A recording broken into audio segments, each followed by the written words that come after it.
আসসালামু আলাইকুম ওয়া রাহমাতুল্লাহি ওয়া বারাকাতুহু। যদি ভাই আপনাদেরকে ভিডিও ভালো লেগে থাকে, ভিডিওটি বেশি বেশি করে শেয়ার করবেন। Islamic media Irfan Mallick YouTube channel.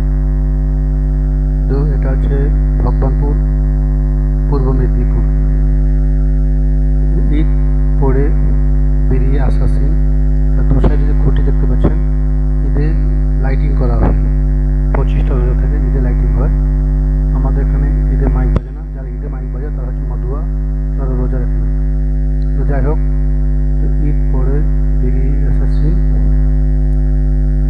বেশ সুন্দর লাগছে মাশাআল্লাহ। তো ভিডিও আপনাদেরকে যদি পছন্দ লেগে থাকে, আমার এই চ্যানেলে ভিডিওটি বেশি বেশি করে শেয়ার করবেন। আর ভিডিওটি ভালো লেগে থাকে কি খারাপ লেগে থাকে কমেন্ট করে বলবেন। কোথাও যদি কথা বলে ভুল ত্রুটি হয়ে থাকে ক্ষমা করবেন আমাকে। ভগবানপুর হাজি আব্বাস ঈদগাহ ময়দান, ভগবান